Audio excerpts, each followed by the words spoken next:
वन्दितपादपद्मम् लोके जरारुभयमृत्युनाशं दातारमीशं विविधौषधीनां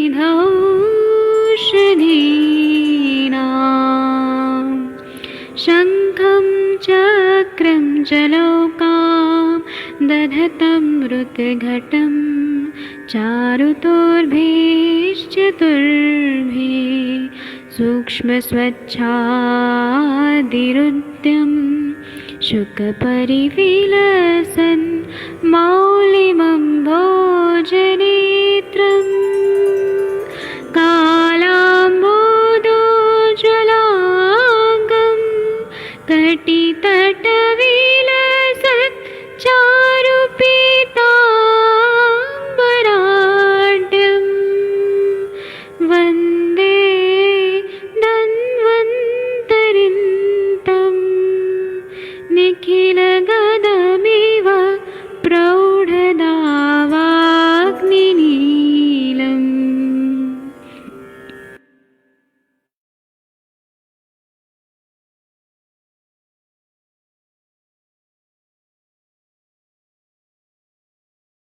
प्रणाम सभी लोगों को। मैं वैद्य अरविंद पाठक पुणे महाराष्ट्र से आप सभी लोग का स्वागत करता हूं। सभी लोगों को कोटि कोटि प्रणाम करता हूं।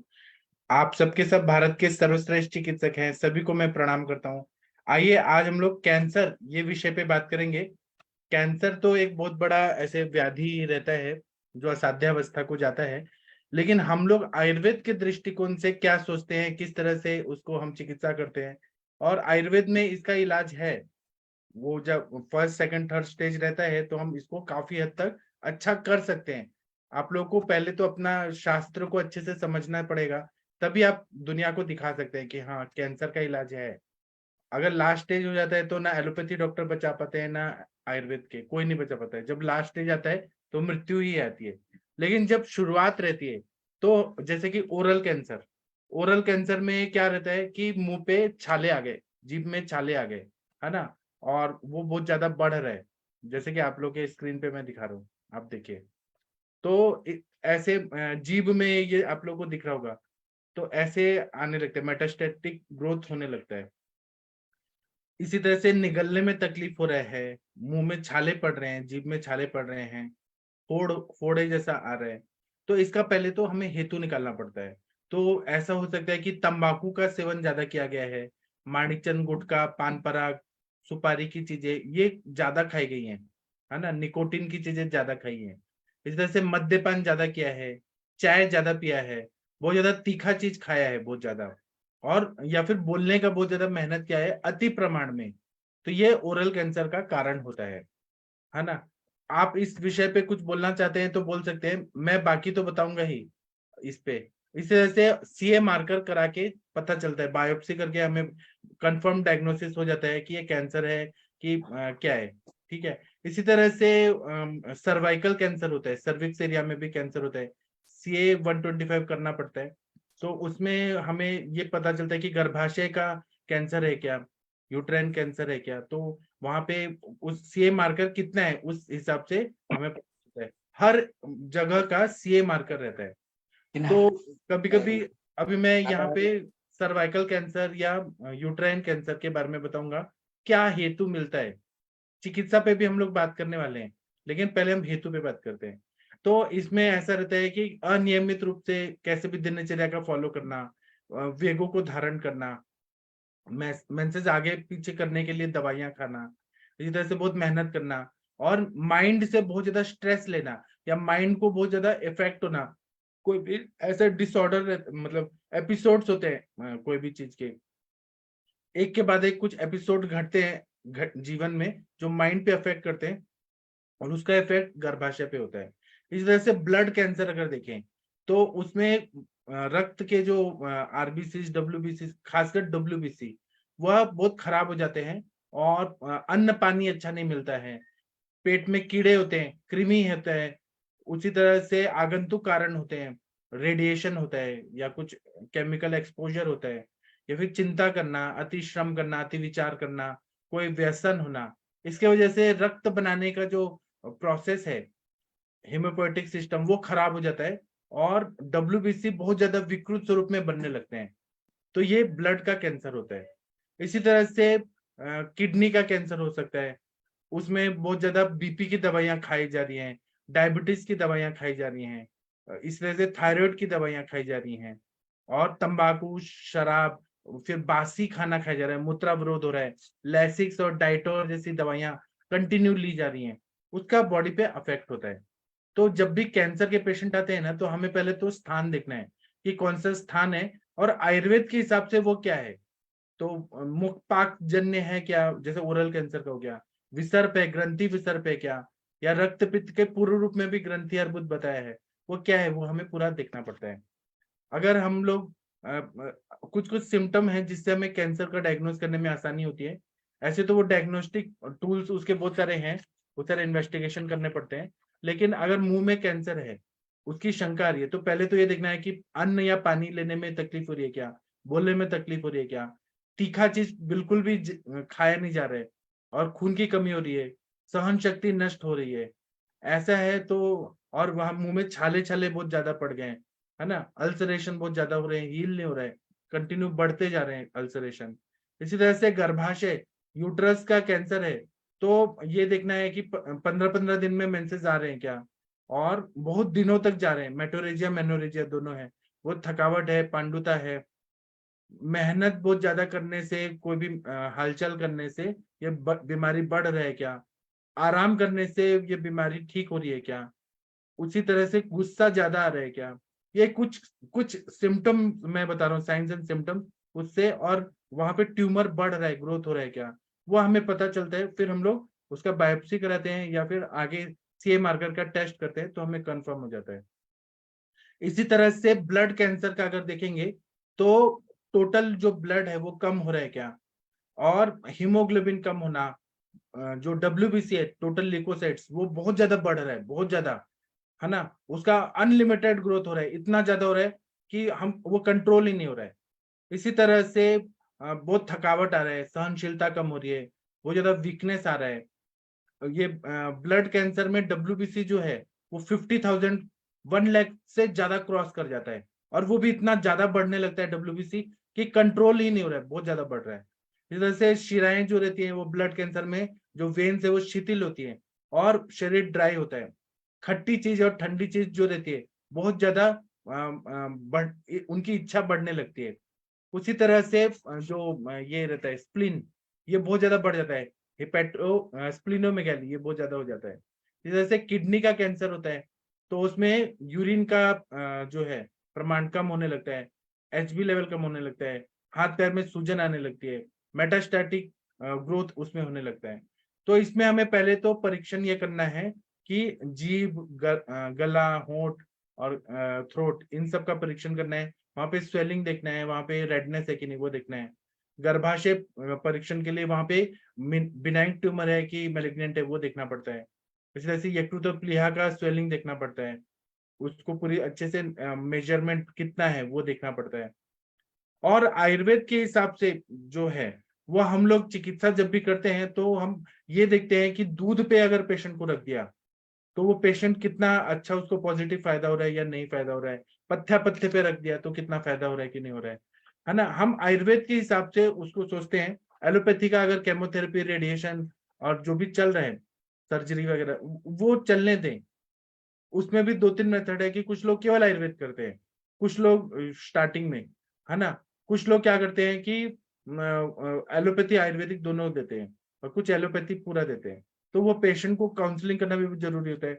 इसी तरह से अगर, हाँ, आयुर्वेद में अगर ओरल कैंसर है, तो हम लोग क्या कर सकते हैं, आयुर्वेद की बात करेंगे।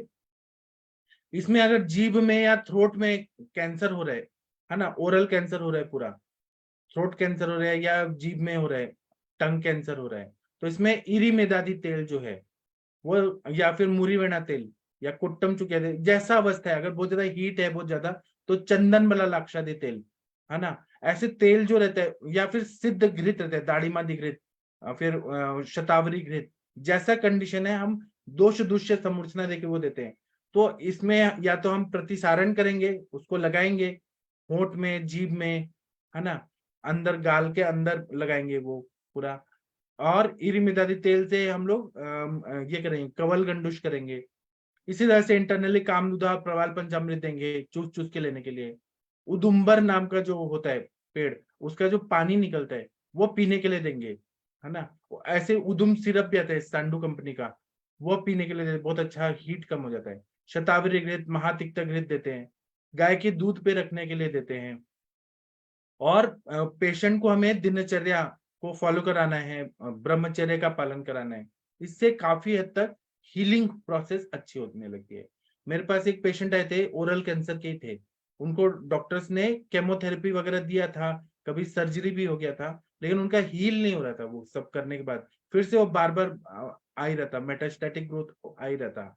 उनको मैंने कहा आप एलोपैथी लेते रहिए, साथ में आयुर्वेद का भी करके देखिए। इरिमिदादी तेल का मैंने दिया उनको, कवल गंडुश, बहुत अच्छा हील हो गया। अंदर मैंने खदीरादी वटी, आरोग्यवर्धिनी वटी, रस पाचक, रक्त पाचक, मांस पाचक, अवस्था के हिसाब से मैंने ये पाचक भी दिए, धातु पाचक। पेशेंट का बहुत ज्यादा काफी हील हो गया और पेशेंट रिकवर कर गए। फिर बाद में मैंने उनको रसायन दिया तो वो बढ़ा नहीं। बीच बीच में मैंने उनको जलौका भी लगाया जीभ में, जीभ को ऐसे खींच आगे निकाल के और जलौका लगा दिया, उससे दूषित रक्त निकला तो उनका रुक गया। ये पेशेंट टू पेशेंट डिपेंड करता है कि कितना रिकवरी होगा, है ना। अगर वो ग्रोथ नहीं हो रहा है, अब इसका मेन कॉज तो हमें मालूम नहीं है। हेतु बताते हैं हम कि तंबाकू की वजह से अल्सरेशन हो गया, ये सब हम बताते हैं, लेकिन वो कैंसर होता क्यों है, इस पर अभी तक फिक्स ऐसे पता नहीं चला है। हम लोग इसलिए आयुर्वेदिक चिकित्सा देखे, और हम आयुर्वेद से बोलते हैं कि वो वायु जो है वो ग्रोथ कर रहा है, और वायु विभजती ऐसे बोलते हैं। तो वो cells metastatic growth fast fast करने लगता है, वायु के चल गुण से ये सब होने लगता है। तो हम आयुर्वेद में सपोर्ट कर सकते हैं एलोपैथी को, या शुद्ध आयुर्वेद जिनको मानना है वो कर सकते हैं। बहुत बार कैंसर होता नहीं है, लेकिन आजकल कैसे है कि मार्केटिंग का जमाना है और हर चीज में पैसा देखा जाता है। बहुत सारे टेस्ट करा दिए जाते हैं, बायोप्सी कराते हैं, और बायोप्सी कराने के बाद वो बहुत ज्यादा फैलने लगता है और उससे कैंसर हो जाता है। कभी कभी कैंसर होता नहीं है, केमोथेरेपी दे दिया जाता है, उसका साइड इफेक्ट से पेशेंट मर जाता है। कभी कभी डर से मर जाता है, कभी कभी रेडियोथेरेपी से मर जाता है। अगर हमारे पास पेशेंट आ रहा है ऐसा कि ग्रोथ हो रही है, तो कैंसर ही होगा ऐसा नहीं हो सकता है। ऐसा हर बार होता है ऐसा नहीं होता है ना। और इसमें हम लोग कांचनार गुगुल देते हैं, फिर उसके बाद में त्रयोदशांग गुगुल देते हैं, स्वयंभू गुगुल देते हैं, और वृद्धिवादी का वट्टी देते हैं। ऐसे अवस्था के हिसाब से हम लोग चेंज करते हैं। अभी आप लोग कुछ बोलना चाहेंगे इस पे? डॉक्टर आदित्य सर आप कुछ बोलना चाहेंगे तो आप बोलिए, बाकी मैं फिर बोलूंगा। आप तो इसी फील्ड के हैं। आदित्य सर कुछ बोलना चाहे, एक मिनट, अनम्यूट नहीं कर पा रहे, एक मिनट बस रुकिए सर, एक मिनट। डॉक्टर आदित्य सर आप कुछ इस टॉपिक पे बोलिए सर, सब लोग सुनना चाहेंगे आपको। डॉक्टर आदित्य सर सुन पा रहे हैं क्या? जी सर कैंसर कैसे होता है इसका रीजन तो नहीं मालूम है। कोई प्रूवन रीजन नहीं है। ये कुछ रीजन है जैसे अनुवांशिक जो कुछ सिंड्रोम्स होते हैं जिसमें क्रोमोसोमल डिसऑर्डर्स होते हैं या कोई एपिजेनेटिक प्रॉब्लम्स होती है, वो प्रूवन है। उसके बाद जैसे कुछ ब्रेस्ट कैंसर्स BRCA लीनिएज के, या कोलोन कैंसर में कुछ जीन्स होती है, कोलोन कैंसर की जीन्स की heredity, non polyposis colon cancer में। और अदरवाइज के दूसरे जो जो व्यसन करते हैं, जो इरिटेंट्स रहते हैं मुंह में, बेंजीन प्रोडक्ट्स, तम्बाकू, स्मोक का कैंसर होता है। फिर पुअर जेनाइटल हाइजीन से सर्वाइकल कैंसर और ये होता है। फिर हॉर्मोन्स, मतलब जैसे आपने जो बोला स्ट्रेस हॉर्मोन्स अगर ठीक नहीं, रेंट्स लेने से भी ब्रेस्ट कैंसर होता है। जो पसीना जो निकलता है उसको रोकने की जो आजकल लोग दवाइयां लेने लगे, डिओड्रेंट्स में जो रहता है, ये कॉमन रीजंस हैं। इसके अलावा अ, जैसे इंसेक्टिसाइड्स, पेस्टिसाइड, ये सब बेंजीन प्रोडक्ट्स हैं, तो अगर ज्यादा डालेंगे तो डेफिनेटली ये चीजें तो प्रूवन है सर जी सर। रेडिएशन और रेडिएशन कीमोथेरेपी से भी कैंसर होता है जी सर। हाँ, लेकिन सबको सब बीमारी नहीं होता है। जिसका जी इम्यूनिटी सर। अच्छा रहेगा उसको वो बीमारी नहीं होगा। ऐसे है। तंबाकू गुटखा तो कितने लोग खाते हैं, सबको थोड़ी ना होता है। ये भी एक सोचने वाली बात है। जी इसीलिए सर। हमारे निदान स्थान में जो प्रमेय का निदान है उसमें दोष दुष्य जो संकल्पना पे बहुत ज्यादा अच्छे से डिटेल में पहले 4-5 लाइन बताया है ना, उसको पढ़ लिया तो हमें पता चलता है कि अनुबंध रहना चाहिए, प्रकृति काल, ऐसे बहुत सारे फैक्टर रहते हैं व्याधि को उत्पन्न करने के लिए। उस पर अभी मैं कभी लेक्चर लूंगा। डॉक्टर अरविंद सक्सेना सर, आप कुछ बोलना चाहेंगे कैंसर इस व्याधि पे, आपका क्या विचार है? सर देखिए, जैसे आयुर्वेद के हिसाब से अगर सोचें तो आयुर्वेद में जो हम लोग की सेल का ब्रेन बोला गया है वो पहले से आनुवंशिक मतलब गर्भ धारण के समय वो जो ब्रेन है वो एक्टिव होता है, उसमें वो फीड होता है, पहले से ही फीड होता है कि वो कुछ समय के बाद जो हेतु रहेंगे, जो जो कारण रहेंगे, उसके बाद वो जो अनकंट्रोल्ड ग्रोथ ऑफ सेल्स, वो आयुर्वेद में बोला गया है कि वो ब्रेन जो है, सेल्स का ब्रेन जो बोला गया है, वो एक बहुत बड़ा कारण होता है जो कैंसर होता है। क्योंकि तंबाकू गुटखा सब खाते हैं या खाते हैं, मैक्सिमम लोग होते हैं, सबको कैंसर नहीं होता है। तो वो जो सेल्स वगैरह होती हैं वो प्री प्लान्ड होती हैं, या जीन्स कह लीजिए, या वो पहले से फीडेड होता है कि ऐसे लोगों को कैंसर होने की संभावना ज्यादा रहती है। जैसे हम लोग का अच्छा, इसमें आहार का भी बहुत बड़ा रोल होता है, क्योंकि ज्यादातर बीमारियां पित्त की वजह से होती हैं, जितना भी होता है पित्तवात। तो जो भी इस तरीके के जो व्यसन करते हैं, तो विरुद्ध आहार विदग्ध आहार वगैरह ले रहे होते हैं, तो वो कहीं ना कहीं पित्त बढ़ाने वाला ही कारण रहता है, पित्त बढ़ता रहता है। तो जिसकी वजह से अनकंट्रोल्ड जो पोषण नहीं हो पाता है, या पित्त की द्रवता या तीक्ष्णता या उष्णता की वजह से वो नॉर्मल सेल्स का डिस्ट्रक्शन शुरू हो जाता है। अब जैसे जैसे आपका अभी बोला ना कि तंबाकू गुटखा खाने वाले हैं, तो जैसे अगर माउथ के अपर पार्ट में है तो स्क्वेमस सेल कार्सिनोमा बहुत ज्यादा मिलता है।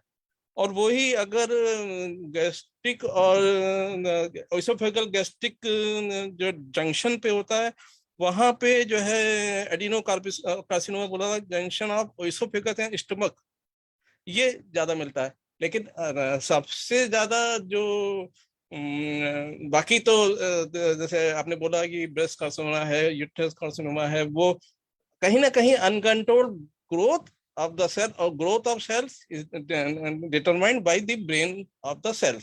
तो वो एक बहुत बड़ा हेतु रहता है। बाकी तो दवाइयां वगैरह तो उसके चलती हैं, और हर एक जगह का अलग अलग होता है, टेस्ट कौन सा होता है। तो ये मेरा एक समझाने की कोशिश कर रहा हूँ सर, बस ऐसे ही समझिए सर। जी, बहुत बढ़िया बताया आपने सर। इस विषय में और कोई कुछ बोलना चाहते हैं तो बोल सकते हैं, किसी को कुछ बोलना है? नमस्कार सर। नमस्कार सर। हाँ, 1 मिनट माधुरी मैम आप बोलिए, आपका पहले आवाज आया। नहीं सर नमस्ते सर। मुझे ना कभी कभी ऐसा देखा जाता है कोई कोई इतना हेल्दी लाइफस्टाइल रहता है, सब कोई बुरी आदत है, कुछ भी नहीं, अच्छे मतलब अच्छा काम भी हर टाइम, तो भी उनको कैंसर होता है सर। वो इतना स्ट्रेस भी लेने वाले नहीं रहते हैं सर, तो वो ऐसे में क्या प्रारब्ध होता रहता है, प्रारब्ध रहता है ना, वही सर बता रहे ना कैंसर क्यों होता है, इसका एग्जैक्ट कॉज नहीं पता है कि कैंसर क्यों होता है।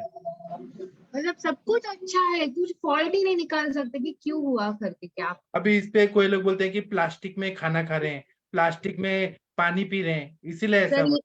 वो सर सब पर ये दुनिया hypothesis भर है कर रहे हैं अभी। सर बोलते कि ऑर्गेनिक ही खाओ, पर हर कोई ऑर्गेनिक नहीं खा सकता है ना, कि इतना हाँ। महंगा फूड लाके जो जी। मार्केट में मिलते वही सब्जी खाएंगे ना, पेस्टिसाइड पेस्टिसाइड।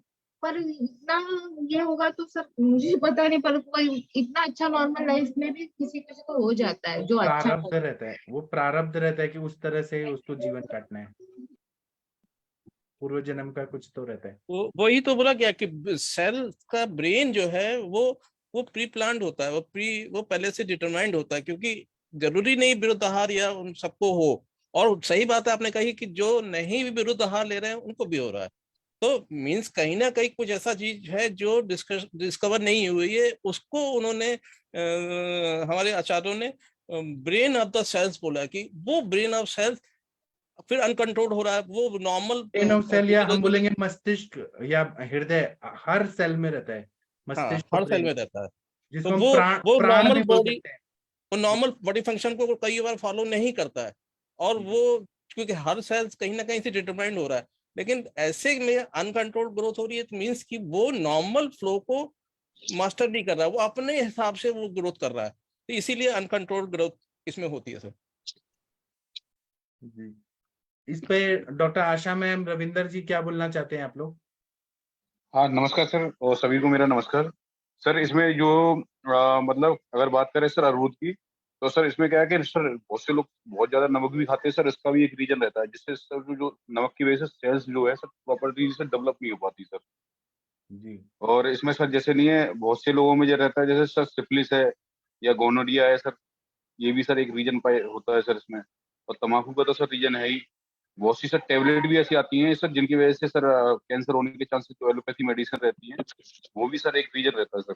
जी और सर इसमें जैसे ज्यादातर क्या है सर, हमें जो अपत्य आहार विहार लेते हैं सर बहुत ज्यादा, मतलब दही खाना है, उसके सर क्या है फ्रूट सब्रूट होना, या खटाई खाना, या तीखे पदार्थ सर ज्यादा यूज करना सर, है ना। दवाई दूंगी मैं आपको पूरे महीने की। तो मतलब सर ये सारी चीजें क्या है, रीजन तो सर इनके कई रहते हैं सर, जेनेटिकली भी रहते हैं सर, और बाकी सर रहते ही हैं। और सर मेन चीज क्या है सर, जैसे हमारे जो आमदोस भी एक रीजन रहता है, आमदोस रीजन बहुत चलता है तो आराम करेगा, नहीं चलेगा, शांत रहेंगे और सभी इनको मम्मी को। जी सही बताया आपने। हम क्या कर सकते हैं कि कैंसर हो या ना हो, इसके लिए हम प्रिवेंशन अच्छा से कर सकते हैं। कैंसर हो भी गए तो हम अच्छा धातु श्रृंखला बना सकते हैं शरीर में, कि उससे हम जल्दी से रिकवर कर सकें। इसीलिए जैसे गर्भाशय का कैंसर हो रहा है तो हम पेशेंट को एकदम बेड रेस्ट बोलते हैं कि आराम करिए, आप जितना रेस्ट करेंगे उतना अच्छा रहेगा। दूसरा क्या है कि हम लोग खाने के लिए शतावरी घृत देते हैं कि गर्भाशय के एक एक सेल अच्छे बने। फिर प्रवाल पंचामृत, क्योंकि सभी लोग बोलते हैं कि पित्त का दुष्टि ज्यादा रहता है, रक्त का दुष्टि रहता है, और इसमें हमें पित्त शामक चिकित्सा देना ज्यादा सही रहता है। जैसे प्रवाल पंचामृत, कामदुधा, चंदनादिवटी, उसी तरह से चंदन का घिस के और वो खाने के लिए दें। दुर्वा दें, फिर वयस्थापन गण की दवाइयां दें, जीवनीय गण की दवाइयां दें। अगर ब्लड का कैंसर है तो लाक्षा चूर्ण दें खाने के लिए। ब्लड का कैंसर है तो पिपली, वंशलोचन, शिलाजीत, अबरक भस्म और एलोवेरा बहुत अच्छा काम करता है। स्प्लिनोमेगेली है तो एलोवेरा का जूस है वो बहुत अच्छा काम करता है। अगर पेट में कृमि है तो कपिलादिवटी बहुत अच्छा काम करता है। अगर किडनी का कैंसर हो रहा है तो गोक्षुरादि गुगुल, चंद्रप्रभा, स्वर्ण माक्षिकादिवटी, श्रृंग भस्म ये सुबह शाम दें। तो इस तरह से जब, या नमक कम कम खाने के लिए दें, या फिर हम लोग ये किडनी के भी है तो जो भी मूत्रल है और वहां पे काम करने वाले रसायन है उनका सेवन कराएं तो ज्यादा अच्छा फायदा होता है। इसी तरह से हमारे पास जब कैंसर के पेशेंट आते हैं तो पंचकर्म कराना बहुत अच्छा रहता है, शरीर का शुद्धि हो जाता है, नए नए सेल बनने लगते हैं। पंचकर्म करके रसायन चिकित्सा। उसी तरह से हम लोग इसमें मौक्तिक भस्म, अगर केमोथेरेपी भी हो रहा है, पित्त का बहुत ज्यादा प्रकोप हो रहा है, जैसे बाल गिर रहे हैं, हीट बहुत ज्यादा हो रहा है, तो इसमें हम लोग महातिक्ता घृत, क्योंकि वो रुक्षता को भी कम करेगा, पित्त को भी शमन करेगा। महातिक्ता घृत, शतावरी कल्प। फिर इसमें अगर कफ का सिम्टम है और वो गांठ बहुत ज्यादा बढ़ रही है तो नाग भस्म, फिर अमृत भल्लातक अवलेह। उसी तरह से वो अभी आदित्य सर भी बताएंगे, मौक्तिक भस्म, ये सब का प्रयोग करने से बहुत अच्छा फायदा होता है। सर आप वो बताइए, आप जो ये पोटली कल्प देते हैं उसका क्या अनुभव है? आदित्य सर, कैंसर के पेशेंट का तो आपका बहुत अच्छा एक्सपीरियंस है, पोटली कल्प का कुछ बताएंगे सर?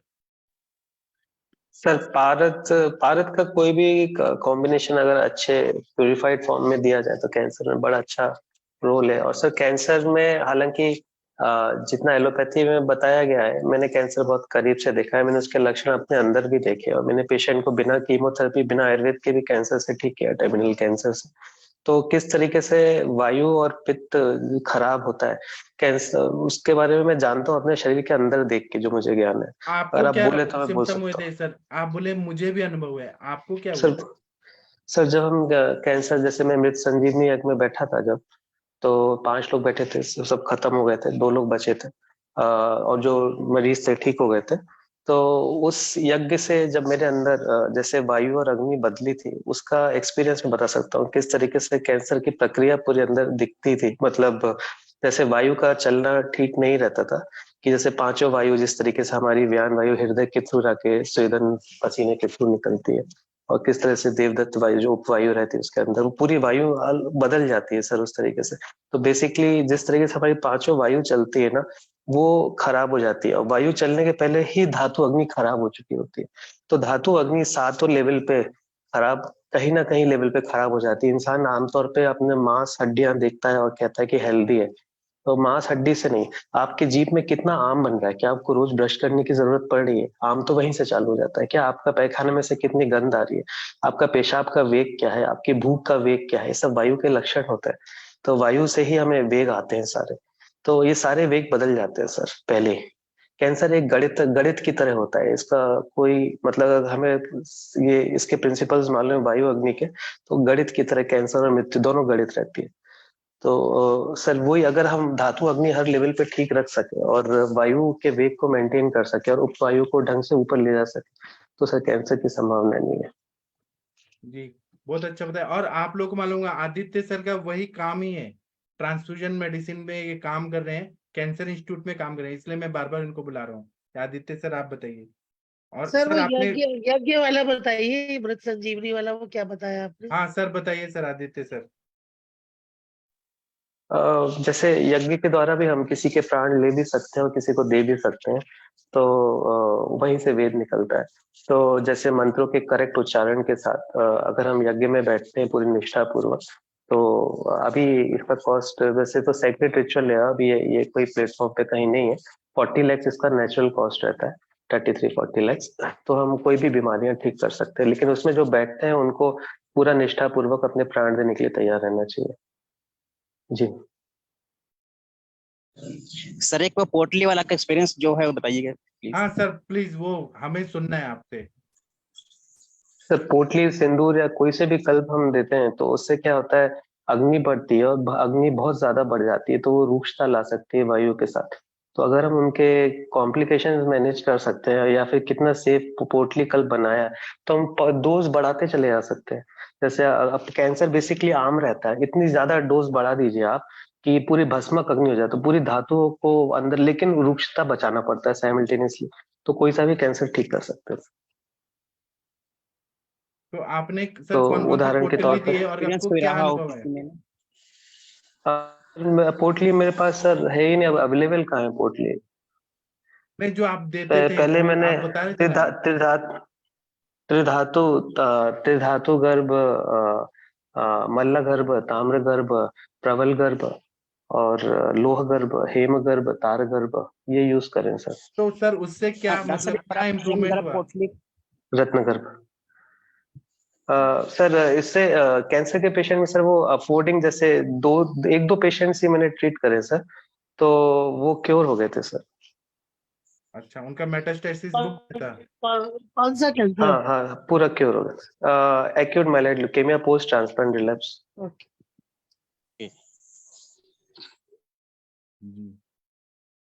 सर तो आप क्या सोचते हैं कि डिस्कस किया कैंसर था के कहीं लिए अगर अपना पोटली के बारे में, उसका अच्छा, कुछ बताइएगा। जागीर सिंह पोटली जी कर कल्प रहे में और क्या क्या रहता सर?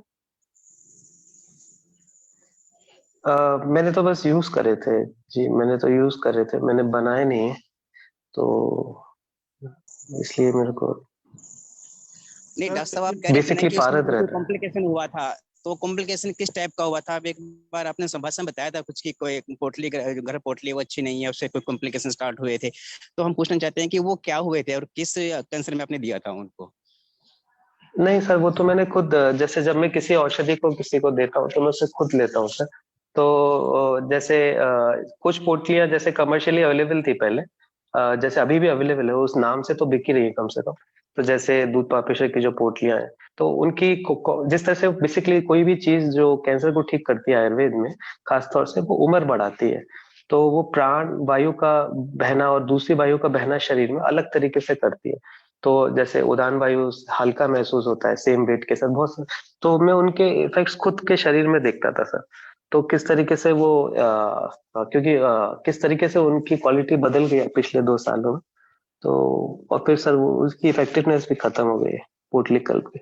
इसलिए मैंने बोला कि रसा शास्त्र में अगर कोई जा सकते हैं तो रिवाइव कर सकते हैं, तो धीरे धीरे पता नहीं कहाँ चला जाएगा ज्ञान। जी सर। नलिनी मैम, आप कुछ बोलना चाहती हैं? नहीं सर, थैंक यू। जी।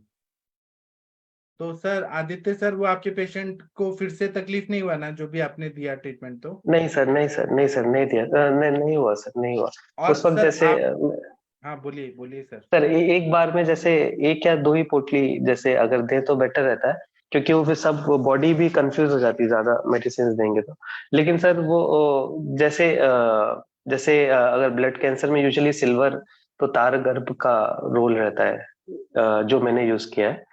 और उसके अलावा जो आपने बताया जैसे तिक्त, रसात तिक्त, गूगल, महातिक्त, पंचतिक्त, दूसरे आरोग्य वर्णी, और ये गूगल कल्प, और पित्त शमक औषधि सर। और सर जी सर, जी सर। आप ये बताइए कि आयुर्वेद का कितना स्कोप है कैंसर को ठीक करने के लिए आपके हिसाब से?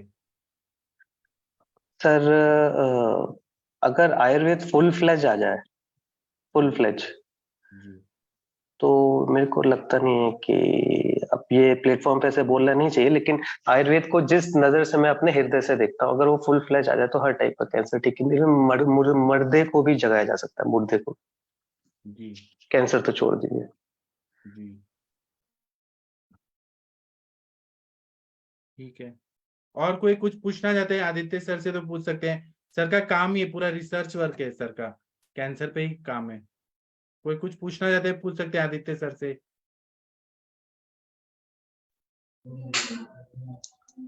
हरीश बत्रा जी, आप कुछ पूछना चाहते हैं? हाँ सर, नमस्कार सर। सर अभी एक ना आपने पता नहीं कौन से वैद्य थे, वैद्य ने भी बताया था कि सिफिलिस में और गनोरिया में भी ये हो जाता है सर, ये ऐसे कैसे हो जाता है सर? हाँ, रविंद्र सर ने बताया। हाँ सर। रविंद्र सर, आपने कुछ बोला ना सर, डॉक्टर रविंद्र जी। उसमें कैंसरस का कैसे क्या होगा सर?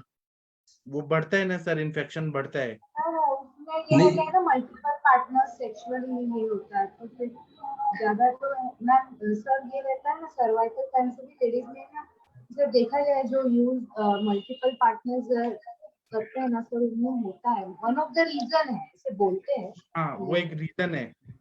हाँ, तो अभी देखिए, मैंने ये रीजन बताया है। वेक्टर हो गया मतलब क्या किस तरीके से क्या होता है, जैसे हम अगर बात करें झीड़ अमाशय, जैसे तो कैंसर, जो अमाशय का कैंसर रहता है, तो कहीं ना कहीं उसकी जो म्यूकोसा होती है, कहीं ना कहीं इरोजन होने से जो करते हैं, बार बार होने से। तो इसी तरीके से इसमें भी रहता है कि लगातार अगर इन्फेक्शन हो रहा है, लगातार इन्फेक्शन हो रहा है, तो इसमें चांसेस रहते हैं। मतलब इसका रीजन है। हाँ जी, हाँ जी। अच्छा, मैं अब लोग को कुछ और भी चीज बताना चाहता हूँ। अगर जैसे कि ओरल कैंसर है, तो उसमें हमें कौन कौन सी व्याधियां देखनी चाहिए, है ना? भले वो कैंसर डायग्नोस हो क्या है, लेकिन हमें क्या देखना चाहिए? तो वो मुख पाक के सिम्टम्स लेके आ रहे हैं क्या, रक्त पित्त है क्या, दंत रोग है, व्रण है क्या, वो देखना चाहिए। इसी तरह से गर्भाशय का अगर कैंसर है, तो उसमें सर्वाइकल कैंसर हो या पूरा यूट्राइन कैंसर हो, तो उसमें अधोग रक्त पित्त के सिम्टम्स है क्या, पांडु है क्या, आर्तव के विकार है क्या, या योनि शोष है क्या, या गर्भाशय का कुष्ठ व्याधि, मतलब वो पूरा कुष्ठ व्याधि की तरह सोच के और वैसा चिकित्सा दें, काफी हद तक फायदा होता है। इसी तरह से ब्लड कैंसर है, तो उसमें बहुत ज्यादा एनीमिक कंडीशन है, पांडु रोग है क्या, या फिर कृमि है, पेट में वर्म्स है, या फिर यकृत प्लीहा वृद्धि है क्या, फिर हम आयुर्वेद का वो दवाइयां दे, पेशेंट काफी हद तक ठीक होते हैं। जैसे किडनी का है, तो उसमें मधुमेह जन्य संप्राप्ति है क्या, पांडुता है, वेट लॉस हो रहा है क्या, शोष हो रहा है क्या, इसको हमें देखना चाहिए। और हमें पेशेंट को क्या क्या बोलना चाहिए कि आप गाय का दूध लीजिए, फिर उसी तरह से जो कुष्मांड पाक है वो लीजिए, नारियल का पानी, नारियल का दूध, मतलब वो नारियल को पीस के जो दूध निकलते हैं वो ले, फिर बोलना वगैरह है वो कम करें। उसी तरह से नमक का सेवन कम करें, तीखा चीज कम खाएं, मतलब हम जितना कर सकते हैं उतना करें, और प्रतिसारण करें। जैसे मुंह में कैंसर हो गया है, तो इरिमिदादी तेल, या हमारे सर इरमुंगली घृत देते हैं व्याघ्र का, वो देने से काफी हद तक फायदा हो जाता है। तो इस तरह से अगर हम लोग करते हैं ना, अब चिकित्सा अपना करना है। कभी वो विसर्प हो सकता है, कभी ग्रंथि, कभी अर्बुद, कभी रक्तपित्त, कभी मतलब अपने ही व्याधियों के अंतर्गत उसको लेके और हम चिकित्सा करें तो जरूर सफलता मिलती है। अभी आप लोगों को इस विषय पे कुछ बोलना है तो बोल सकते हैं। कुछ लोग हीरक भस्म देते हैं, कुछ नाग भस्म देते हैं, शिला सिंदूर देते हैं, और कुछ लोग सिंपल सिंपल सूक्ष्म त्रिफल और एकेटी देते हैं, उससे भी बहुत अच्छा फायदा हो। कांचना गोकुल वृद्धिवादी का बट्टी, उससे काफी हद तक फायदा हो जाता है। मेरे पास पोस्ट केमोथेरेपी के पेशेंट आते हैं तो उनको मैं पित्त शामक सारी चिकित्सा देता हूँ, तो मेरे पेशेंट्स में बहुत अच्छा फायदा होता है। सर बस्ती का भी बहुत अच्छा रोल है, और कमल गंडूज का ओरल कैंसर में। जी सर ये धातु अग्नि का भी बहुत बड़ा रोल रहता है सर, अगर इस पे भी एक बार कभी आप क्लास धातु ले अग्नि सकते हैं। जो रहता है, अगर हमने अग्नि को अच्छा किया, जाठराग्नि को अच्छा किया, धातु अग्नि को अच्छा किया, हर धातु की अग्नि के लिए एक वनस्पति रहती है, तो उस पे जैसे गुडुचि है वो तो रसायन है, सभी धातु अग्नियों पे काम करती है। शतावरी है वो रसायन है, सभी धातु अग्नि पे काम करती है। ऐसे ही कुछ कुछ मेन मेन वनस्पतियां हैं जो एक एक धातु अग्नि पे काम करती है, उसको दिया जाए तो। और उसपे जैसे मंजिष्ठा है, वो रक्त धातु अग्नि पे बहुत अच्छा काम करती है, वो मंजिष्ठा दिया जाए जहाँ पे ब्लड कैंसर है तो बहुत अच्छा फायदा होता है। इस तरह से अगर हम मांस अग्नि पे अश्वगंधा बहुत अच्छा काम करता है, और मांस का ब्रहण भी करता है। तो जहां पर भी मांस के दूष्य दिख रहे हैं वहां पे मांस पाचक के साथ अश्वगंधा का प्रयोग किया जाए रसायन के रूप में। इस तरह से सोचेंगे ना तो बहुत अच्छा फायदा होता है। सर जैसे जैसे उम्र होती है, जैसे किसी की एजिंग होती है, तो जैसे अगर हम उनकी स्किन को देखें और एक बच्चे की स्किन को देखें तो बच्चे की स्किन स्मूथ रहती है, लेकिन अगर किसी ओल्ड पर्सन की स्किन देखे तो इसकी स्किन थोड़ी रफ और ऐसा लगता है कुछ डिपॉजिटेड है बच्चे की स्किन से तुलना करें तो। सर जैसे ये जो आम का डिपोजिशन होता है अस्थि लेवल पे, मांस लेवल पे, ये तो दिखता है, लेकिन उसके बाद उसके अंदर चले जाए जैसे मज्जा लेवल, शुक्र लेवल, तो फिर वो दिखता ही नहीं है। तो हर लेवल पे सर ये जो आम डिपॉजिट होता है, थोड़ा बहुत आम हम जैसे कितना जीभ में सुबह कितना जम रहा है, किसी इंसान को दिन में एक बार दांत कितने खराब हुए हैं, आम का क्या सर ये पहले से ही, जैसे अभी हमारे वैद्य जी ने बोला था कि कैंसर किसी को अभी तक कल तक ठीक था और एकदम से फिर कैंसर हो जाता है।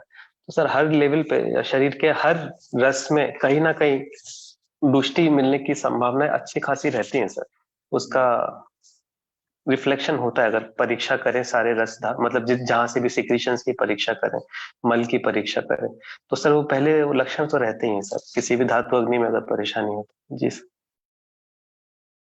जी सही बोला आपने।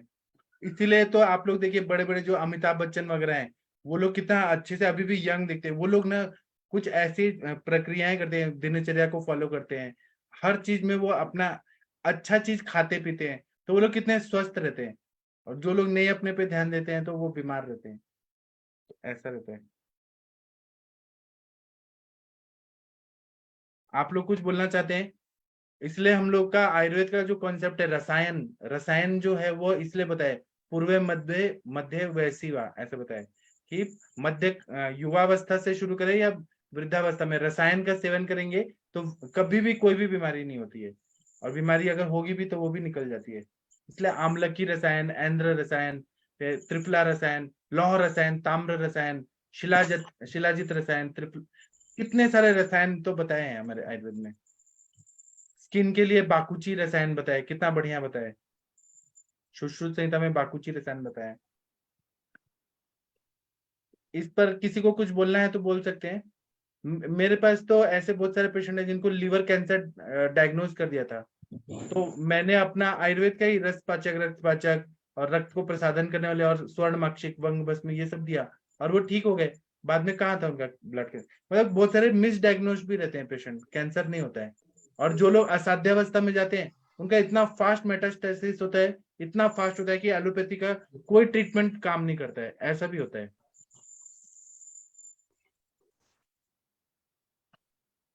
अभी आप लोग कुछ बोलना चाहते हैं इस विषय पे? वंदना मैम, आपको पूना सिटी कैसा लगा? वंदना मैम, शायद मैम बिजी हैं। आप लोग सर कुछ? बोलो। हाँ बोलिए सर, बोलिए। सर अभी एक मेरे पास पेशेंट आया है, बोतल लगाने के लिए आया था। वो 35 एज है उसकी। जी 3 साल पहले उसने ऑपरेशन किया है, फिर भी अभी कराया, और मैंने उसका वो सब भेज दिया है आपको, जी रिपोर्ट अभी ही भेजा है मैंने। जी तो अभी हम इसमें क्या हेल्प कर सकते हैं? सर वो मैं रिपोर्ट देख के बताऊंगा। तो अभी हम देखते हैं ना सर क्या होता है। अगर हो सके तो कल शाम की मीटिंग में वो आने वाला है तो हाँ सर जरूर। क्योंकि अभी वो चला गया, नहीं तो मैं आज ही उसको बिठा रखता था, पर मेरे कोई ख्याल बात भी ना चला। नहीं, हम कल देखेंगे ना सर। कल कल 8 बजे बुलाओ। हाँ ओके सर। ठीक है, बाकी लोग कुछ बोलना चाहते हैं तो बोल सकते हैं, नहीं बोलना चाहते हैं तो सेशन बंद कर दूं। तनिका मैम आप कुछ बोलना चाहते हैं कैंसर ये टॉपिक पे?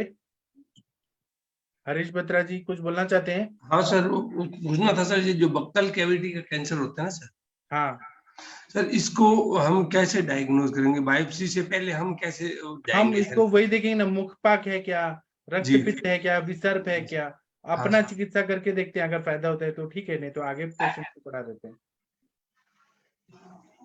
एक सर इसमें जो सर अवॉइड, सर ये जो हो जाता है वो तो है, पर ये ना हो उसके लिए मतलब बहुत जरूरी है कि छोटे छोटे, अगर जरा सी भी कोई अल्सर है नॉन हीलिंग या बहुत पुराने, हाँ या जी। बार बार दांत कहीं रगड़ रहा है, तो इसको बहुत ध्यान देने की जरूरत है। वो चल के आगे बदल जाता है कैंसर में, वो मैंने होते हुए देखा है सर। दो दो पेशेंट्स में, मेरे मतलब बहुत ही क्लोज पेशेंट्स में देखा। एक की तो पूरी आधी टंग को निकालना ही पड़ा, और एक जिनकी ज्यादा एज थी उस, और वो ऐसी जगह थी जहां से कि छोटा सा पोर्शन निकाला तो स्पीच के ऊपर कुछ नहीं आया। बल्कि एक का ऐसा हुआ कि उनकी टंग ने, वो म्यूजिक की टीचर थी, सिंगर थी, तो बहुत बड़ा हादसा हुआ ये कि वो निकालना ही पड़ा। तो जरा सा भी अगर कहीं भी छोटा सा भी अल्सर है और लंबे समय तक दांत कहीं गड़ रहा है या कुछ हिस्ट्री ऑफ एडिक्शन है, तो मतलब बहुत ध्यान देने की जरूरत है। कहीं खिंचाव आ रहा है मुंह के अंदर, मुंह खुल नहीं रहा है, तो we can avoid early with the early treatment. कमल एंड गंडूश we can avoid, and we can उसके कॉज को हटा के, जैसे नुकीला दांत है तो उसको घिसवा के वो अल्सर ना बने, और कमल कंडूज कराएं, तो सर वो उस कॉज को हटा के हम लोग बहुत आयुर्वेद से बहुत अच्छा ट्रीट कर सकते हैं। सर एक चीज पूछनी थी, डाउट है मेरा कि जैसे हम लोग हिस्टोपैथोलॉजी कराते हैं तो वो छोटा सा टिश्यू इसमें से निकाल देते हैं, तो सर बाद में फिर वो फैलेगा नहीं? फैलता है ना मैम, वही तो प्रॉब्लम है। गले में गांठ हो गया, हाँ वो बोलेंगे कि ये ट्यूमर है, आप इसको चेक करो बायोप्सी। फिर वो बायोप्सी कराते टाइम वो फैलता है, बहुत ज्यादा बढ़ जाता है।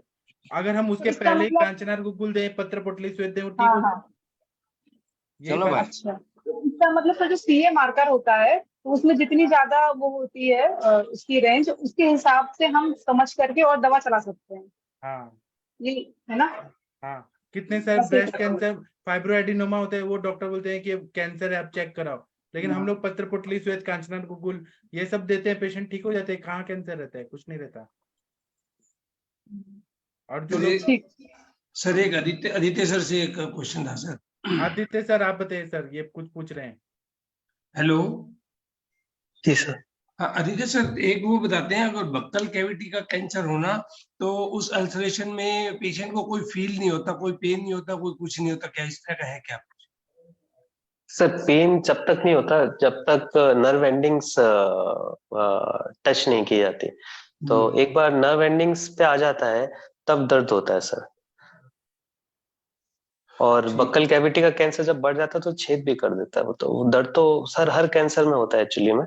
लेकिन अगर नर्व एंडिंग्स को एक तो नम करता है, नम है तो दर्द नहीं होगा, लेकिन जब इरिटेट करता है तब तो सर दर्द होगा। और फिर क्या, कैंसर का जो लंप होता है, जैसे अगर बक्कल कैविटी में यूजुअली स्क्वामस सेल कार्सिनोमा मिलता है, तो स्क्वामस सेल कार्सिनोमा अगर सुपरफिशियल है तो कई बार अब जैसे वहां पे इरिटेशन है पहले से ही, वो बार बार वहां पे जलन मच रही है तो बात अलग है, नहीं तो कई बार पेनलेस भी रह सकता है। क्योंकि वो स्क्वामस सेल मतलब जो हमारी जो म्यूकोसा होती है ना, उसके ऊपर लाइनिंग रहती है एपिथेलियल की।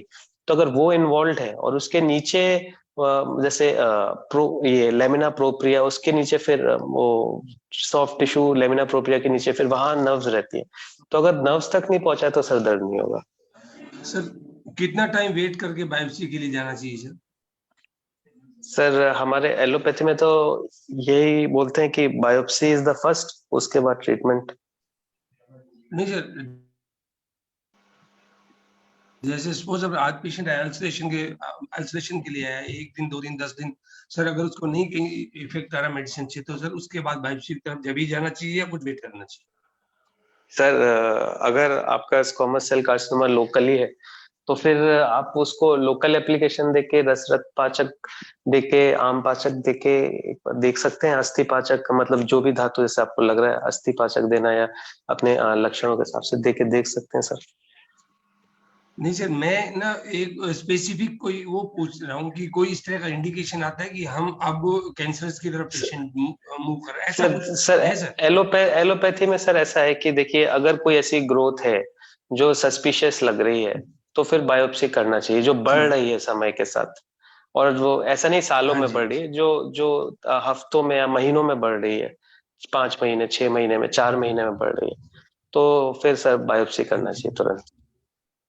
इस तरीके से एलोपैथी में बोलते हैं, क्योंकि एलोपैथी में जो कीमोथेरेपी का कंसेप्ट है, रेडिएशन का कंसेप्ट है या सर्जरी का कंसेप्ट है, तो ये बोला जाता है कि अगर जितना ज्यादा बढ़ गया तो फिर क्या है, वो आसपास जैसे हमारे जो रसवा स्रोतास रहते हैं, या जहाँ से लिम्फ नोड या सिस्टर्ना जो लिम्फ वेसल्स रहते हैं, अगर वो इन्वॉल्व हो गए तो वो जो दूषित जो कैंसर का आम है वो उसके द्वारा फैल जाता है तो फिर सर्जिकल जो ऑपरेबल था वो इनऑपरेबल हो जाता है। मैं आपको एक जनरल बता रहा हूँ। मैं ओरल कैंसर का, जैसे अगर लिम्फ नोड्स आ गए, किसी को कोई अंदर घाव है, छाला है, अल्सर है, और वो लिम्फ नोड्स आ गए, तो फिर यानी वो मेटास्टेसाइज कर गया है इस तरीके से, या फिर हो सकता है इन्फेक्टिव भी हो, लेकिन अगर लिम्फ नोड्स आ गए, हार्ड है लिम्फ नोड्स, तो फिर मोस्ट लाइकली हार्ड है, कोल्ड है लिम्फ नोड। अगर जैसे एक्यूट अभी शुरू में खराबी हुई है तो वो गर्म रहेंगे, थोड़े सॉफ्ट रहेंगे, थोड़ा पेनफुल रहेंगे, लेकिन जब टाइम हो जाता है तो हार्ड हो जाते हैं वो लिम्फ नोड और पेनलेस हो जाते हैं,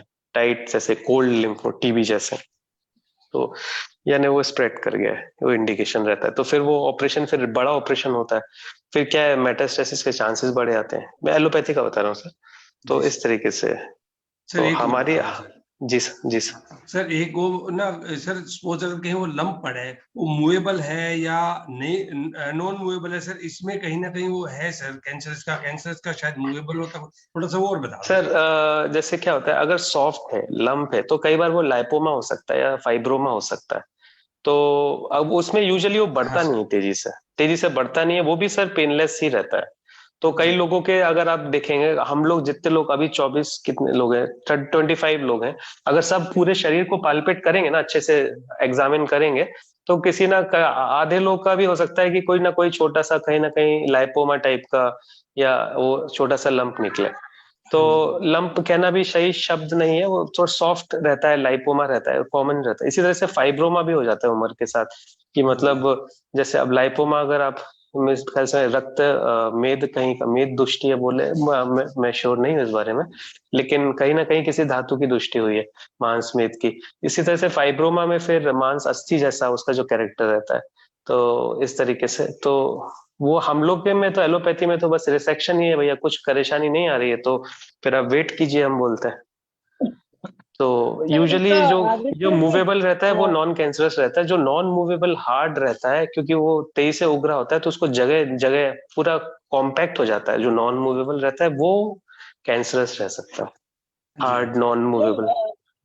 सर उसका जो स्किन का कलर है, जैसे ब्रेस्ट में प्यूरी ऑरेंज हो गया, या उसकी जो कंसिस्टेंसी है जैसे कॉलीफ्लावर हो गया, मतलब इरेगुलर मार्जिन हो गए, ये भी बहुत सारी चीजें हैं जो जी बिल्कुल, ये कहती है कि we should think about it. जी बिल्कुल।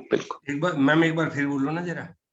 जैसे रंग बदलता है, जैसे अगर सपोज किसी को मेलानोमा है या ब्रेस्ट का ट्यूमर है, तो उसको इचिंग, ब्रेस्ट के ट्यूमर में जो हमारे जो मार्जिन्स रहते हैं कोई भी कैंसर के, वो बदलते हैं, तो क्या इरिटेट होते हैं, खुजली होती है, कभी गर्म हो सकता है, पेरिस्थीसिस जैसे सिम्टम आ सकते हैं कि दर्द भी है, गर्म भी लग रहा है, फिर रंग भी बदल सकता है। अब जब गर्म है तो पित्त के लक्षण है, तो वहां पे रंग भी बदल सकता है।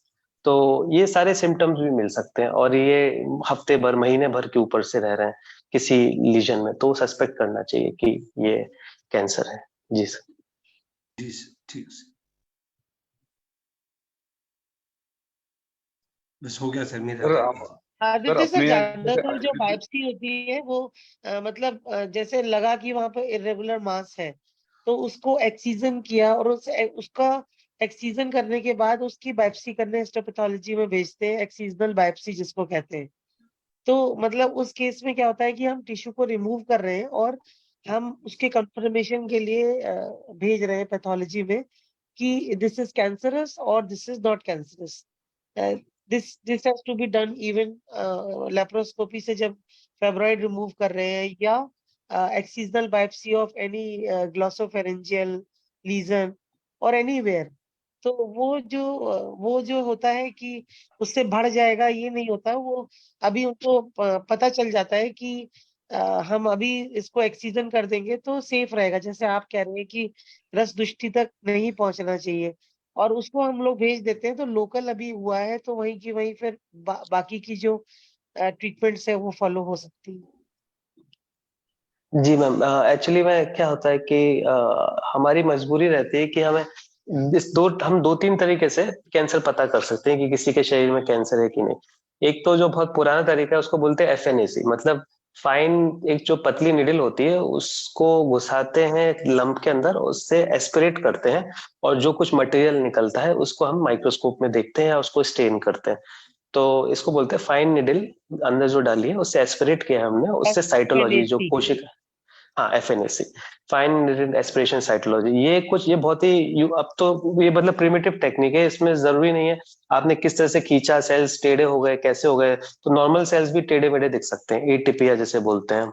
तो ये पुरानी टेक्निक थी जब बड़े रेडिकल प्रोसेस नहीं था। अभी क्या है, एक्सीजनल बायोप्सी गोल्ड स्टैंडर्ड है कि जैसे जो लंप है उसको पूरा निकाला, उसका पूरा आर्किटेक्ट प्रिजर्व्ड है, फिर हमने उसको वैक्स लगा के फिक्स कर दिया, फिर माइक्रोस्कोप में स्टेन करने का माइक्रोस्कोप में देखा, तो इससे डायग्नोसिस कंफर्म हो जाती है कि ये सेल्स कैंसरस सेल्स है। फिर दूसरा एक नॉन इन्वेजिव जैसे पेट स्कैन आ गया कि अगर यहाँ भी लंप है, आपने पेट स्कैन करा लिया और भी बहुत सारी जगह दिख रहे हैं कुछ चमकता हुआ, तो सस्पिशन बढ़ जाता है कि हाँ इट मे बी कैंसरस, इस तरीके से। अब आपने जो बात बोली कि उसको निकालने से क्या बढ़ जाएगा, तो एलोपैथी के हिसाब से देखिए ऐसे कोई स्टडीज नहीं हुई है ऐसा कि वो निकालने से बढ़ता है कि नहीं बढ़ता है, कि अगर हमने उसको कट किया तो वो तो जरूरी है, नहीं तो हम कीमोथेरेपी नहीं दे सकते। सरकार के नियम है कि कीमोथेरेपी ऐसे टॉक्सिक केमिकल्स रहते हैं कि अगर आपको कैंसर आपने डायग्नोज नहीं किया, भले ही वो कैंसर की तरह तेजी से बढ़ रहा हो, कई बार ऐसा होता है आप बायोप्सी करते हैं ना तो भी कैंसर प्रूफ नहीं हो पाता माइक्रोस्कोप में, लेकिन अंधा भी देख के बताते कि वो कैंसर की तरह तेजी से बढ़ रहा है। इस तरीके से भी कैंसर आता है, हालांकि थोड़ा रेयर रहता है, इनफ्रीक्वेंट रहता है, लेकिन सरकार के नियमों के हिसाब से हम कीमोथेरेपी नहीं दे सकते तो अगर हमने कैंसर डायग्नोज नहीं किया, क्योंकि कीमोथेरेपी बहुत टॉक्सिक वो रहता है। तो ऐसे रेयर इंस्टेंसेस जैसे मैंने कैंसर देखा था स्पिंडल सेल सार्कोमा जैसा था वो, बाद में लिम्फोमा भी ऐसे देखें कि जो कैंसर तेजी से वो बढ़ता है तो दिख रहा है साइज भी बढ़ रहा है, सब जगह फैल भी रहा है, बायोप्सी 2 बार कर ली 3 बार कर ली, लेकिन वो कैंसर पकड़ाई में नहीं आ रहा, तो हम कीमो नहीं दे पा रहे क्योंकि सरकार के नियम ऐसे है। तो ये भी रहता है। और अगर हमने उसको निकाल के, वैसे तो 90 95 98 टाइम्स वो डायग्नोज हो जाता है, और अगर हमने उसको निकाला तो डेफिनेटली एनाटॉमिकल स्ट्रक्चर जो है वो चेंज हुआ। बॉडी की एक नेचुरल इम्यूनिटी रहती है किसी भी चीज को इनकेस करने की, मतलब जैसे हमने कोई लंप है अगर उसको निकाला तो अगर आप किसी ऑन्कोलॉजिस्ट से पूछेंगे तो वो बोलेगा ऐसा नहीं होता, या there no proven studies that, वो डबल नेगेटिव यूज करेगा। अगर वो अच्छा ऑन्कोलॉजिस्ट होगा तो वो ऐसे बोलेगा कि ऐसा कुछ प्रूव नहीं हुआ है कि ऐसे करने से बढ़ता है, या ऐसा प्रूव नहीं हुआ है, मतलब नहीं बढ़ता है, मतलब डबल नेगेटिव जैसे बोलते हैं ना कि ऐसा कोई एविडेंस नहीं है इसके सपोर्ट में। अब इसके बहुत सारे कारण है कि अब किसी को डायग्नोज हो ही गया तो हम तुरंत कीमो देते हैं, लेकिन मैंने व्यक्तिगत रूप से जैसे कुछ जो बहुत फास्ट कैंसर्स होते हैं, जैसे एक बर्किट्स लिम्फोमा होता है, बर्किट्स ल्यूकेमिया बहुत फास्ट कैंसर होता है, तो मैंने अपनी आंखों से उनको तेजी से बढ़ते हुए देखा है बायोप्सी के बाद। तो जैसे बायोप्सी का रिजल्ट, कुछ कैंसर होते हैं तेजी से डबल होते हैं, मतलब आज अगर उनका 2-4 3 सेंटीमीटर साइज है तो 15 दिन बाद वो सब जगह होंगे, मतलब इस टाइप के कुछ कैंसर्स होते हैं ब्लड के। तो जैसे अगर आज सपोज वो चीक के बाहर है और उसका साइज 4 सेंटीमीटर है, तो 21 दिन बाद मैंने देखा कि वो लंग्स में भी फैल गया, पहले नहीं था लंग्स में, और लिवर में भी फैल गया, सब जगह आ गया।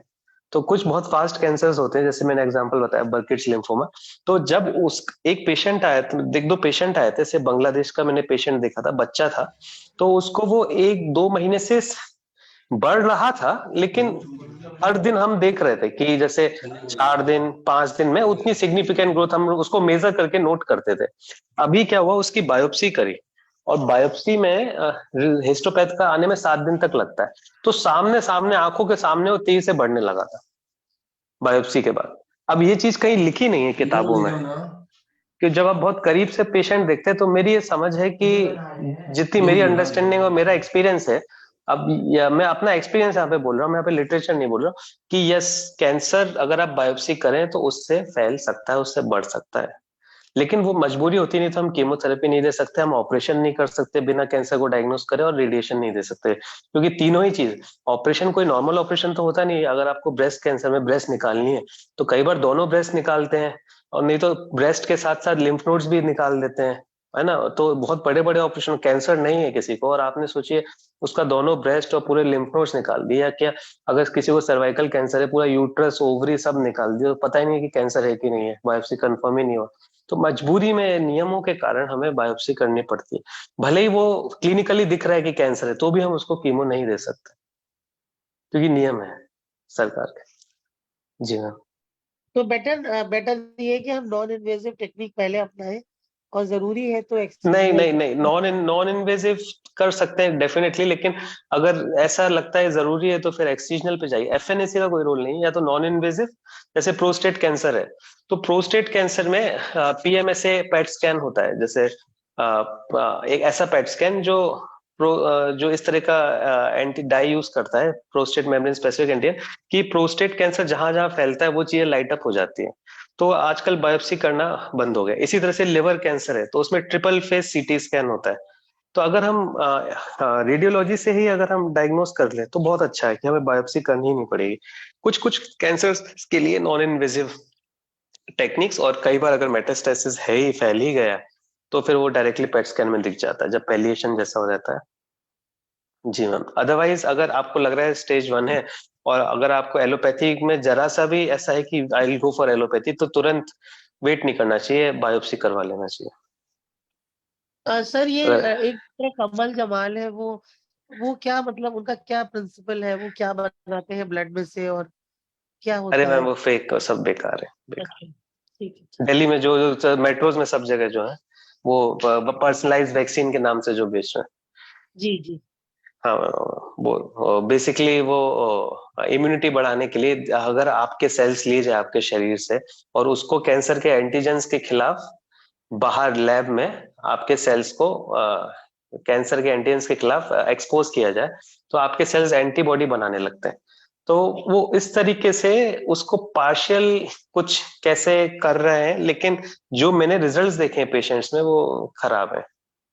थोड़ा 1-8 साल के लिए किसी किसी को बेनिफिट भी मिलता है और पेशेंट को ऐसा लगता है सब ठीक हो जाएगा, फिर वो चार्ज हाई करने लगते हैं। फिर क्या है, उनकी जो टेक्निक है वो हालांकि उन्हें पूरी बताई नहीं है, लेकिन वो technique is not, it is like a palliative technique, मतलब कुछ समय के लिए काम करेगी। ओके, सर मेरा एक क्वेश्चन है, जो हम लोग अभी 12th 12 साल के बच्चे को अभी हम लोग वो गार्डासिल लगाते हैं, तो ये कितना इफेक्टिव है सर्वाइकल कैंसर के लिए?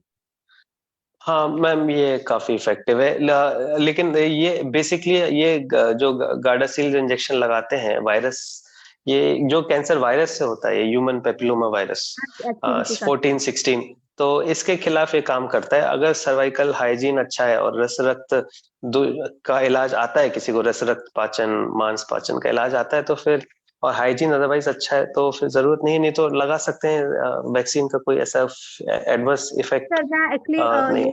सर एक्चुअली पता करना चाह रही थी कि मतलब ये मैंडेटरी है कि लगाना ही चाहिए, कि अदरवाइज हम नहीं भी लगाए तो इट्स ओके? तो मैम ये अगेन फिर किस तरीके से बच्चे के आगे कैरेक्टर्स कैसे रहेंगे आगे चल के, तो अगर बच्चा मतलब सात्विक है हर मामले में, भोजन में, रहन सहन में, और वेद का आचरण करता है, जो आजकल बहुत ही मुश्किल है आगे चल के, जो स्टेबल है हर तरीके से, मानसिक तौर से हर तरीके से, तो फिर मैं नहीं समझता कि उसको जरूरत है उतना। फिर कैसे अदरवाइज जैसे ऐसा लगता है कि हाइजीन पुअर फैमिली से है, हाइजीन की कोई गारंटी नहीं है, धूल मिट्टी जैसे भी कोई देखने वाला नहीं है बच्चे को, तो सेफर साइड में फिर लगा सकते हैं। इसका नुकसान जी नहीं है मैम। सर, मतलब मैंने सुना है कि नहीं नहीं, ये कोई नुकसान नहीं मैम, नुकसान एज सच कोई नुकसान, जैसे कोविड वैक्सीन तो जेनेटिक वैक्सीन है, लेकिन ये तो नॉन जेनेटिक है, इसका कोई नुकसान नहीं है। ठीक है।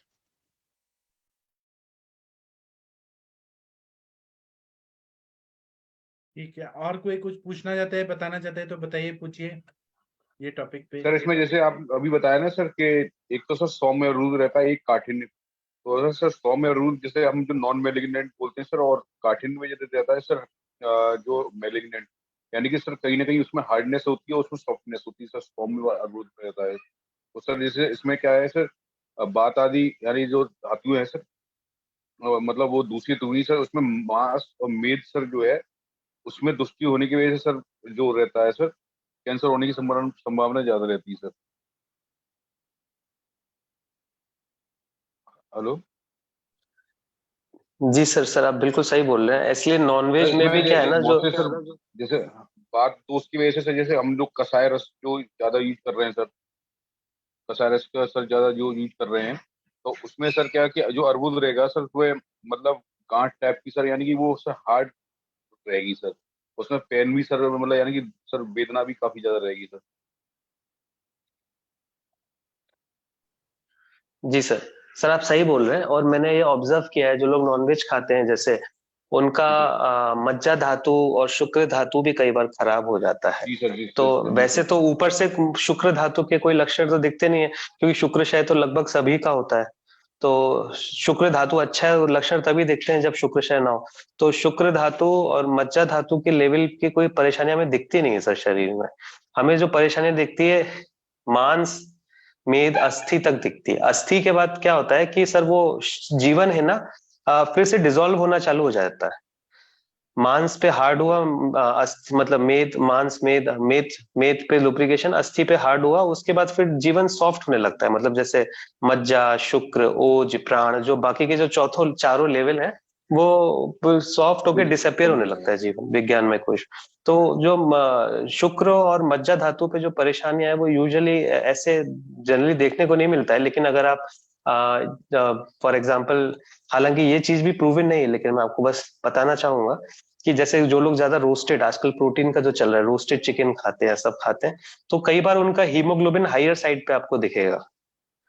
अब हीमोग्लोबिन किसी का ट्रॉपिकल कंट्री में 16 है, अगर आप ठंड प्रदेश में रहते हैं जहाँ पे ठंडा है तो ठीक है, समझते हैं कि अंदर अग्नि रक्त रक्त गर्म करता है शरीर को, तो हीमोग्लोबिन थोड़ा हाई रहे ठीक है, तो उससे बॉडी का टेम्परेचर मेंटेन रहता है। अब आप ट्रॉपिकल कंट्री जहाँ पे आपको इतनी गर्मी पड़ रही है, वहां पे आपका हीमोग्लोबिन 16 है, तो कहीं ना कहीं अंदर दुष्टि हो चुकी है। तो ये नॉनवेज खाने से देखिएगा, जो लोग तंदूरी चिकन या जो खाते हैं अपना हीमोग्लोबिन करा के देखिएगा, उनका हीमोग्लोबिन हायर साइड पे रहेगा। तो ऑलरेडी बॉडी गर्म चल रही है, और ये जहाँ गर्मी होती है वहां रुक्षता आएगी अंदर। और इसलिए सर हिमालय या जहाँ पे फुटहिल्स या जहाँ पे ठंडक रहती है वहां पे लॉन्जिटिविटी भी थोड़ी ज्यादा रहती है, और गर्म प्रदेश में रहना और ज्यादा मतलब तो टेढ़ी खीर है, मतलब गर्म प्रदेश में लंबे समय चलना शरीर को ले जाना और टफ रहता है। जी सर। सर इसमें ओरल कैविटी के लिए सर जैसे बहुत से अग्निकर्म से चिकित्सा करते हैं सर, उसका सर कितना रिजल्ट है? अरविंद सर के लिए होगा क्वेश्चन, मैंने अग्निकर्म नहीं किया। जी सर। अग्निकर्म मैंने तो कभी नहीं सुना है कि कैंसर के पेशेंट में अग्निकर्म किया जाता है। रक्त मोक्षण सुना है मैंने, अग्निकर्म का मैंने नहीं सुना है। प्रच्छान सुना है, स्थिरावेद सुना है, क्योंकि वो उसमें खुद हीट है, हम नहीं और सर वो, अग्निकर्म करके उसको और क्यों बढ़ाएंगे। जी सर मैंने इसलिए पूछा सर कि वो तलहार सर जो है सर वो करते हैं सर अग्निकर्म से, जो बक्कल कैविटी में जो कैंसर रहते हैं काफी। हाँ तो उनसे तो मैंने पूछना कहा सर पड़ेगा इस वजह उनका से क्या अनुभव है सर। ठीक है, तो अभी हम सेशन बंद करते हैं, 8:15 पे फिर मिलेंगे। Thank you. और वंदना मैम, आप पुणे में कैसा लग रहा है आपको, पुणे सिटी? वंदना मैम, शायद मैम है कि नहीं है पता नहीं। मैं हूँ वैजी, मैं पूजा में गई थी, बहुत ही दिव्य पूजा, वासु सर और उनकी वाइफ ने और भी काफी सारे लोग थे, बहुत कल भी है, कल 10:30 अगर आप चाहें तो आ भी सकते हैं वहां पर। तो आपको पूना सिटी का एनवायरनमेंट कैसा लग रहा है? पूना सिटी कैसा लग रहा है आपको? पूना सिटी अच्छा लग रहा है मुझे। यहाँ के हल्का सा कोल्ड था जब मैं आई थी, तो वो ठीक हो गया, अच्छा लग रहा है बहुत। ग्रीन है जिस एरिया में मैं हूँ। जी ठीक है, थैंक यू मैम। तो अभी हम सेशन करते हैं। थैंक यू, प्रणाम। फिर हम 8:15 पे मिलेंगे। Thank you.